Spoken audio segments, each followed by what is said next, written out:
Havasu City Airport Advisory Board. The first order of business is the Pledge of Allegiance. Please rise and join me. I pledge allegiance to the flag of the United States of America and to the republic for which it stands, one nation, under God, indivisible, with liberty and justice for all.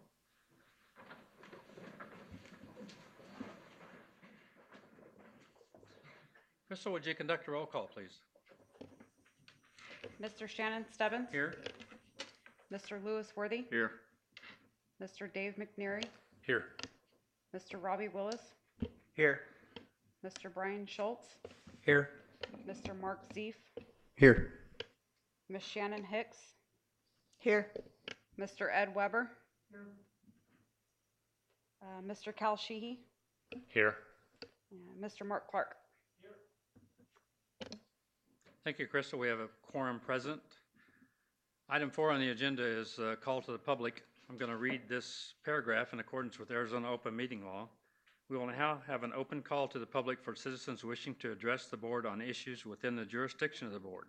Your comments must be limited to 5 minutes or less. If you wish to address an item already on today's agenda, you should wait until that item is announced for a public hearing. At the conclusion of the open call to the public, individual members of the board may respond to criticism made by those who address the board, may ask staff to review a matter, or may ask that a matter be placed on a future agenda.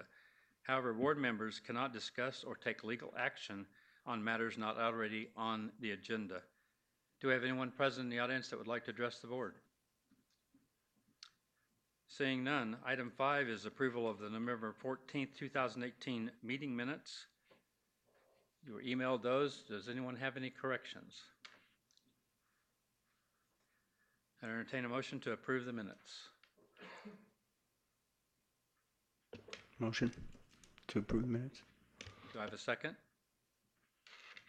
Second. All in favor, please signify by saying aye. Aye. Aye. Item 6, communications and announcements, airport supervisors report. Item 6.1 is the airport supervisor's report, followed by upcoming airport events, and Mark Clark, our acting airport supervisor, will take that. Thank you, Chairman. We'll start with the good news. We held interviews a week ago for airport supervisor. We had 3 candidates that showed up, had 2 very qualified ones, and so we'll be tendering an offer, and hopefully, I don't know that they'll make the January 16th Airport Advisory Board meeting, but looks like maybe I would assume pending acceptance that somebody would be here in 3 or 4 weeks, not counting Christmas and New Year's, and so maybe we will have an airport supervisor here by the February meeting. Both the candidates had some qualifications in airports. We're very familiar with airports and things like that, so I think we were very pleased with that process. Since the 1st of December, we have initiated hangar inspections of the city-owned hangars, and we have completed 5 of those in the last 3 weeks. We hope to kind of average 2 a week. Everything so far is what you would normally expect in a hangar, a little bit of cleanup maybe, but overall exactly what should be in a hangar, airplane stuff, and so that was very good to go through that process. We also finally pumped some fuel that was in the existing city-owned tanks with the FBO, that the gas tanks have stopped functioning, and so we had some excess fuel in there that's privately owned, so we were able to get that out. And then maybe over the next 6 months we will have to determine the status of those city tanks. Do we decommission them since the FBO has its own private tanks and there's not necessarily a need for those, because it would obviously be a significant investment required for the city to upgrade those tanks. They're 25, 26 years old and technology has changed, so we'll be working on that. And then I think that's about it. Be happy to answer any questions you might have regarding the airport. Just 2 comments from me. Hangar 61, as of yesterday, had a motorhome, a 5th-wheel travel trailer, and a large additional trailer. It hasn't had an airplane in it in many years. And regarding the fuel tanks, I think that this was discussed some time ago, and I'm hopeful that we can get state funding or federal funding 100% to take those away if that's your determination. Yes, there is a ADEQ program. Everybody, every time you go buy a gallon of gas in Arizona, you pay a cent to a fund that is used to fund the decommissioning of leaking underground storage tanks. The only question will be whether that's a gas station kind of thing on the corner thing, or if there are any restrictions, but we will be exploring that. And I think if I'm correct, we've started at like hangar 42, 43, 45, 46, and 47. So we're kind of progressing up the numbering system. And we're also trying to let people know a couple weeks out so they can correct rather than be caught. So that's kind of the goal of this is to educate. And then I did remember something. The goal is to have the RFP for the 4 acres kind of ready to rock and roll middle of January also. So that's kind of the next topic that I'll be working on over the next couple weeks. Any of the board members have any questions about the airport supervisor's report? And I'm not aware of any upcoming events over the Christmas holidays here that are happening. No, I think the earliest that we will see is the Canadians will be back, and we've kind of communicated with all the FBOs to make sure that they're 2 weekends separated by like a week or whatever in between, and that's going to kind of be the event that's going to be coming in too, so there's no conflicts. We've tried to coordinate that effort so that there's no conflicts regarding those things, but they will be back for 2 weeks over some weekends, so that's good news. Hopefully we can set up a pilots meeting Yes. with our local pilots and their chain of command so we can iron out issues before they become issues this You year. bet. Any other comments? Next items are public hearings. Item 7.1 is presentation and overview of the taxiway closure policy. I'm going to ask Mark to go over the current Lake Havasu taxiway policy that he put in front of each of you. Yeah, it's not any different than what we. Thank you. It's not any different than the draft policy that was discussed in October, if I'm not mistaken. I eliminated the word draft and also tried to kind of have it mesh together a little bit, read more of paragraphs of it rather than some bulleted items.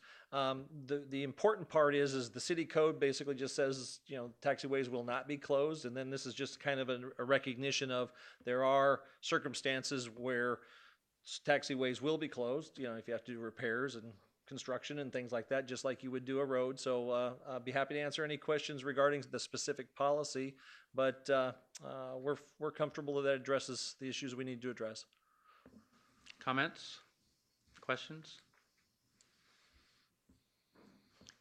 This is a public hearing. Let me open it up for comments from the audience. Does anyone in the audience wish to make a comment on this topic? Seeing none, we'll close the public hearing.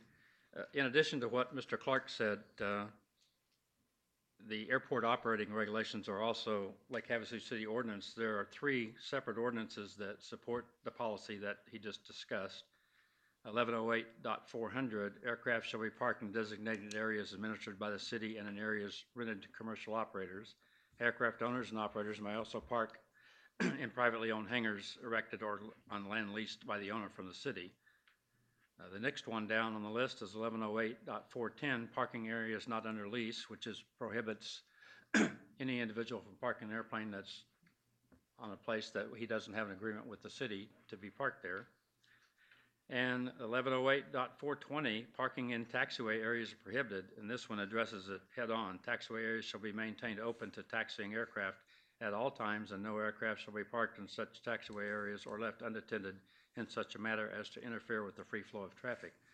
I think we have good ordinances on the books. I think my personal opinion is that your policy is in accordance with the ordinances.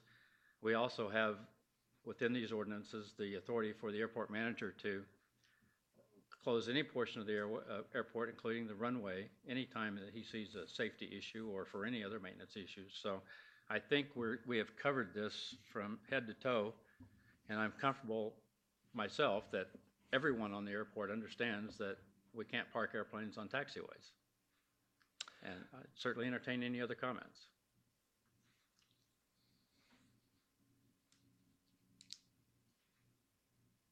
If there's no further comments, we'll move on to the next item. The next item is just is a discussion about creating a designated transit military parking area, and it's intended to be a discussion only and talk about the idea. This came out of some issues that we had with aircraft parking and blocking areas of the airport, military aircraft specifically. There's an ordinance that says that a leaseholder, meaning an FBO, cannot park an aircraft on areas that they don't have under leasehold. For the time being, the north ramp is unauthorized parking from both FBOs for military aircraft. Now, that's the same area that's covered by the RFP, and probably it will be short-lived. Also, we have heard from Mr. Stokely before and other members that have hangars in that area that the military aircraft are blowing rocks and stuff against the hangars. So the idea is that we have quite a bit of area that is not under lease by an FBO that belongs to the city and is under control of the city on the main ramp, and also the area around the terminal to include Taxiway Charlie if we actually got into a real overflow situation. There might be some positive elements to designating a military transit parking area that would be serviced by both FBOs. And then the military aircraft can say, I want gas from this FBO or I want gas from this one. And the city would not be in between either one of the businesses located out there, and it might stop some of the issues that we've had with having military aircraft where they shouldn't be. Both the FBOs have a certain amount of area, and depending on how much other business they have, they can accommodate a certain amount of military traffic. Neither one of the FBOs can probably accommodate a large military helicopter taxiing in under their ramp areas that they have under lease with other fixed-wing, small fixed-wing aircraft tied down. So with that, this is a public hearing. Let me ask if there's anyone in the audience that has any pros or cons about this idea that they'd like to share with the board. Mr. Stokely.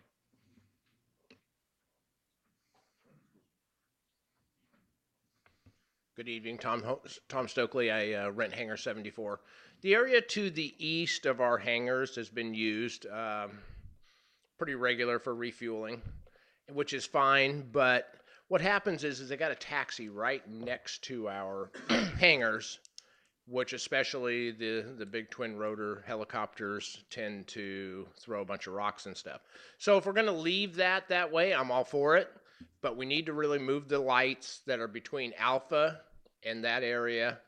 It's painted green out there. We need to turn that into some kind of area so those helicopters or whatever come in and have some area that they can get to that so they aren't pushed against the hangars, because the actual taxiway is right against the back of the hangars.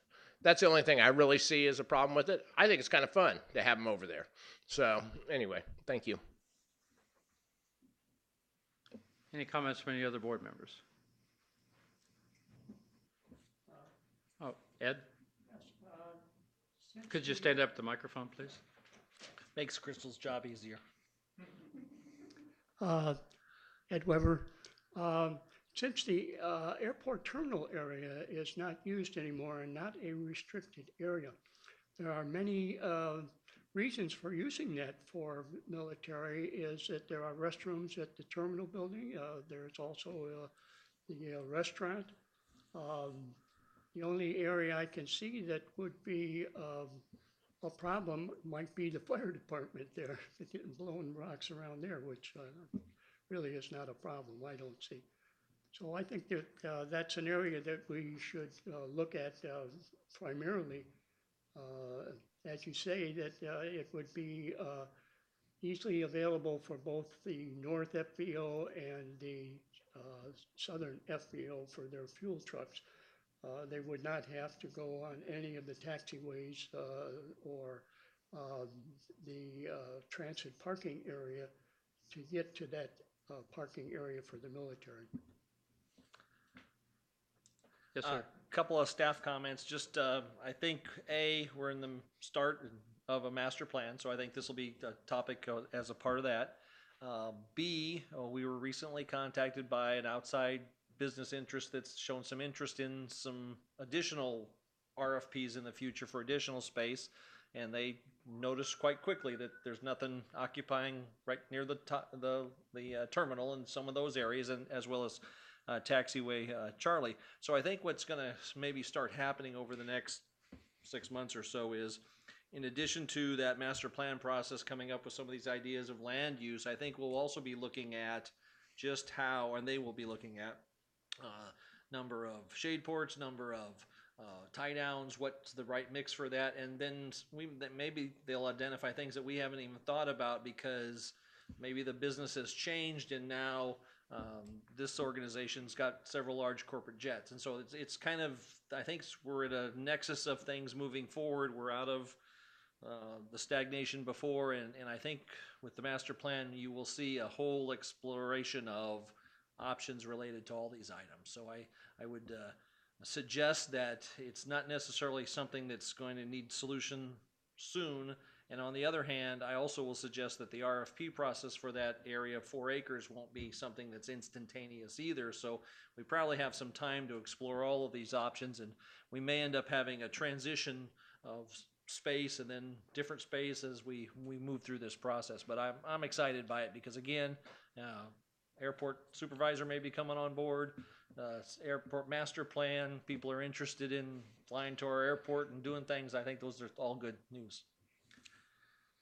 The current master plan that we have in effect today was really forward-looking, and we have a lot of area that can be developed for aviation use that's beyond taxiway Charlie, and there was a proposed taxiway running towards 95 from near the water tank. Oh, and we okay. still have area beyond the water tank that's not been improved Right. as far as grading.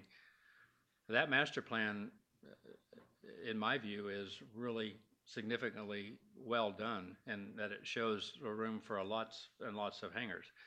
The elevated space that's up right off of taxiway Charlie was the location for the new terminal that we really probably 10 years later don't have a need for. Yeah. So we have some room. I think one of the challenges that we have is how do we get taxiways and water and sewer and electric to those areas as a precursor to an RFP for someone to build hangars, and how do we defray those expenses or recover them on lease rates? And that's why we have smart staff people to take care of that. Let me address the light poles. I know that that's an issue that's near and dear to your heart. It's an issue that I don't share your solution for, however, and I'm going to give you the reasons why. A twin-rotor helicopter, he would then think about hovering across that area, or a Black Hawk. Yeah, he would. And that would be devastating. That would really cause some problems. If they ground taxi, they can pull in without going. If they don't follow a taxi line, if they just pull onto the ramp, they could use that north ramp area without blowing up the rocks that sometimes get blown up. But whether or not the light poles are there doesn't stop them from getting in there without coming right up to your hangar. Because the edge of the ramp is if I come off the taxiway, I could turn right onto the ramp. It's just that I wouldn't be following the yellow line any longer.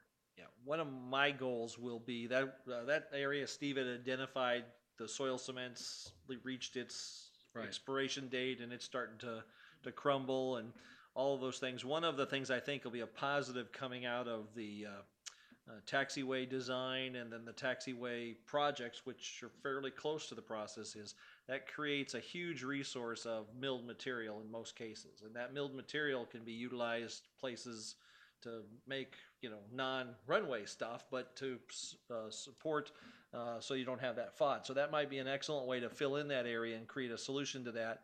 And then only it becomes the issue of how do you designate or delineate that so it doesn't appear to be taxiway, so that they don't drop into that. But I think there'll be opportunities as a part of these upcoming projects to accomplish a bunch, because milled material off of those taxiways and runways will be a very good resource in the future. Great. The purpose that I asked for this to be put on the agenda for the purpose of seeing what the general thoughts were of it. And there's 2 members here on the board that are part of the master planning committee, and we can certainly bring that up at the master planning committee if we think there's support for it. So we just need to know whether or not you think it's a good idea or not a good idea, and whether or not we should go forward with it.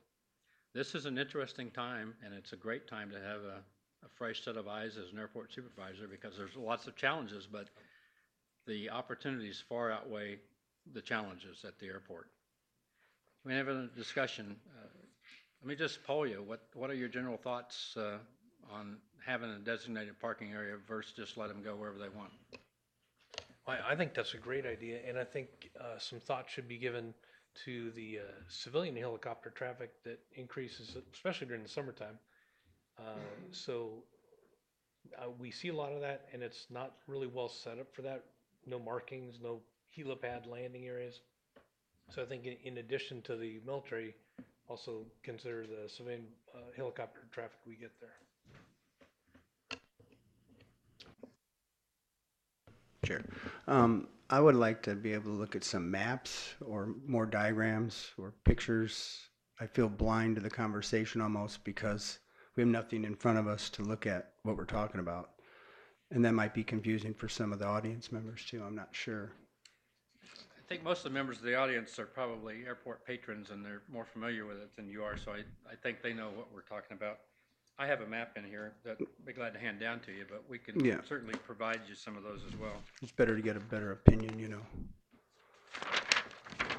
But of course, I think what Mark suggests is, you know, what should be done because you're the expert in the field, and Not hard. I agree with all that. It's just, it's just nice to be able to look at something while we're having the conversation, so I could kind of be a part of it. And I would also encourage you to come on out, and either Crystal or Paul can take you for a drive on the airport runway without getting run over. That'd be awesome. Thank Yeah, you so 'cause much. It's there's more bits and pieces to it than you realize. Little nooks and crannies and little roads going here and there. And so Yeah, I love that. Thank you. Yeah, well, let me extend an invitation as well. If any time that you want to go out to the airport, just let me know, and we'll get you a complete tour of it and point out these areas. We could probably even get you a flight to orient you airily with it. And one of the future topics would be a little bit off topic, but we could have an airport advisory board meeting out at the airport now with as open as the lobby is. The only thing that really makes Crystal uncomfortable is she has to record it by hand as far as the system, but you know, that's something we can do once a year, make her work. That's true. Mr. Willis, what are your thoughts? I like the idea of it being over at the terminal. I think Steve suggested it maybe 3 or 4 meetings ago. And he said that, you know, it's up for use. So I think I even suggested a couple meetings ago. I think it'd be great to put all the big traffic up there. Ms. Hicks? I agree that I think it would be ideal to have an isolated area for especially military operations and helicopters like that, because it seems to be quite frequent that we see them. So it'd be kind of nice to have a designated area, and I'm sure with the master plan, it's just like going to be a good discussion, and there should be some interesting events to come to play. It's kind of cool. You have like a blank slate to deal with, and like Shannon said, we do have a really nice setup with the current master plan. So I think it's very feasible, at least. I think it's just a matter of getting it organized. Mr. Worthy? Isolated area, and then if you could put it up by the terminal, then they've got an office space sitting in there. They've got access to the bathrooms. It's air conditioned, you know, easy in and out for them. Plus they have a gate. They have their own gate up there by the fire department. Just makes it more convenient. Mr. Schultz? I would definitely agree, especially with the V-22s. They do the hot refueling for those. That always makes me a little nervous. And even some of the helicopters, they do the hot refueling. So getting it to its own area, the fuel trucks being able to go through the gate at the fire department rather than going down the taxiway, I think would help with the safety aspect of it. And then the condition of the payment, definitely up by the north hangar. I don't know what it looks like yesterday, but those 3 V-22s that were there yesterday, I'm sure made a pretty big mess. And I understand why they have to be hot refueled. I actually made a couple calls because I was curious about it, and pretty much they break every time they shut down. So if they don't do it that way, there's a good chance there'll be AOG here till they can get somebody in to fix it. So as a rule, they just don't shut down. Those guys were out of Pendleton and they were working out of Scottsdale, and nobody else would hot refuel them. So, Have any other comments? We'll close this topic. Future agenda items. One of the things that I would like to talk about in this same vein is a remote communications outlet, which goes by the acronym RCO. This is something that came up at the initial committee meeting of the Master Planning Board, and I'd like to discuss it here to see where we're at on going forward with something like that. The other thing that I would like to see on a future agenda is in October, the discussion got around to some of the city ordinances and how they're enforced. We have a city ordinance that is the teeth for enforcement. We don't know how it's done. So I'd like to prevail on staff if you could just brief us for a discussion only on how you go about enforcing a city ordinance at the airport. Does the police department do it? Who does it? I just don't know. And I think that's a topic that's unknown by all of us. So I'm now open certainly to any other future agenda items that are suggested by board members. Anyone else? Mr. Chair, Yes, sir. if I may, we may want to table the RCO conversation until the new airport supervisor.